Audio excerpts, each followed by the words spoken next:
السلام علیکم دوستو، آج کی کہانی کا نام ہے کچی بستی۔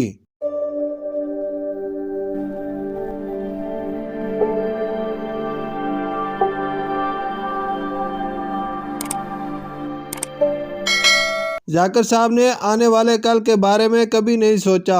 جو کمایا خرچ کر دیا۔ بیگم اور بچے بھی فضول خرچی کے عادی تھے۔ وہ سمجھتے تھے کہ یہ سب کچھ ہمیشہ ایسے ہی رہے گا۔ کچھ دن پہلے ذاکر صاحب کی کمپنی کا مالک جعل سازی کے جرم میں پکڑا گیا۔ کمپنی بند ہو گئی اور ملازمین بے روزگار ہو گئے۔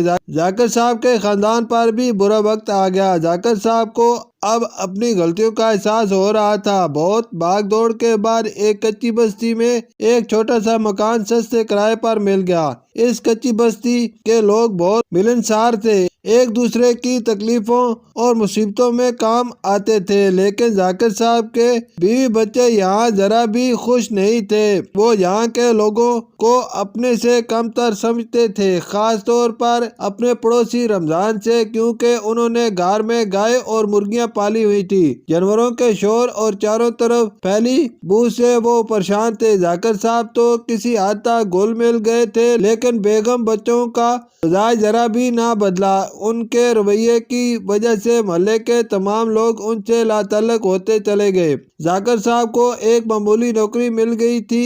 ایک رات اچانک زوروں کی بارش شروع ہوئی۔ بارش اس قدر زوردار ہو رہی تھی کہ بستی کے سامنے سے بہتا ہوا نالا تیزی سے بھرنے لگا۔ سیلاب جیسی کیفیت ہو گئی۔ ہوا بھی بہت تیز چل رہی تھی، جس کی وجہ سے بعض گھروں کی چھتیں بھی اڑ گئی تھی۔ بستی والے اپنا ضروری سامان لے کر بستی سے باہر نکلنے لگے تھے۔ ذاکر صاحب کے گھر والوں کو شاید ابھی تک کچھ خبر نہیں تھی۔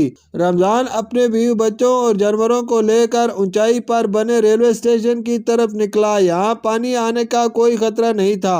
بستی کے تمام لوگ جمع ہو چکے تھے۔ بڑے نالے کے بھرنے کی وجہ سے پوری بستی سیلاب کا منظر پیش کر رہی تھی۔ رمضان اور بستی کے دوسرے لوگ بہت پریشان تھے کہ ابھی تک ذاکر اور ان کے گھر والے نہیں پہنچے۔ رمضان سے آخر رہا نہ گیا۔ وہ فوراً 2-3 جوانوں کو لے کر دوبارہ بستی میں پہنچا۔ تب تک پانی اور بلند ہو گیا۔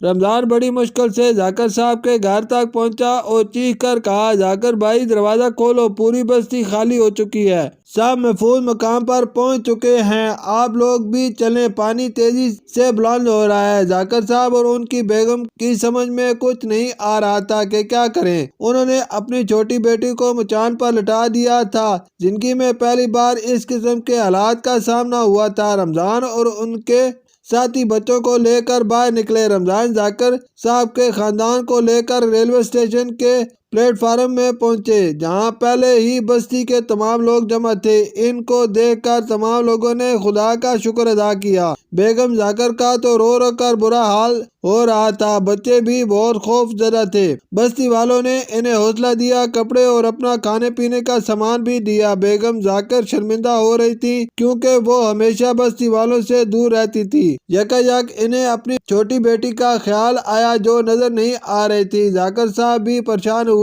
انہیں بھی گھبراہٹ میں اپنی بچی کا خیال ہی نہیں رہا، شاید وہ مچان پر سو گئی تھی۔ بستی کے تمام لوگ اس بچی کے لیے پریشان تھے۔ رمضان نے سب کو حوصلہ دیا اور کہا، میں بستی میں جا کر دیکھتا ہوں۔ ذاکر صاحب نے بھی ساتھ چلنے کے لیے کہا تو رمضان نے منع کر دیا اور کہا کہ ذاکر بھائی پانی کافی بلند ہے، خطرہ ہے، میں تو اپنی بھینس پر بیٹھ کر جاؤں گا، بس آپ لوگ دعا کریں۔ رمضان وہاں پہنچا تو بچی مچان پر بے خبر سو رہی تھی۔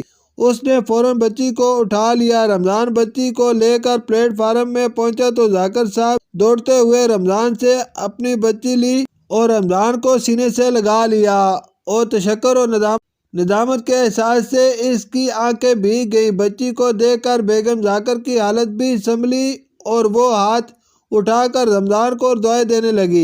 بیگم ذاکر نے بستی والوں سے اپنے رویے کی معافی مانگ لی۔ پانی اترا تو بستی پھر سے آباد ہو گئی۔ اب بیگم ذاکر عورتوں میں اور بچے بچوں میں گھل مل گئے۔ ذاکر صاحب کو ایک اچھی ملازمت مل گئی۔ انہوں نے یہاں سے کسی اور علاقے میں منتقل ہونے کے لیے بیگم سے مشورہ کیا تو بیگم اور بچوں نے جانے سے انکار کر دیا۔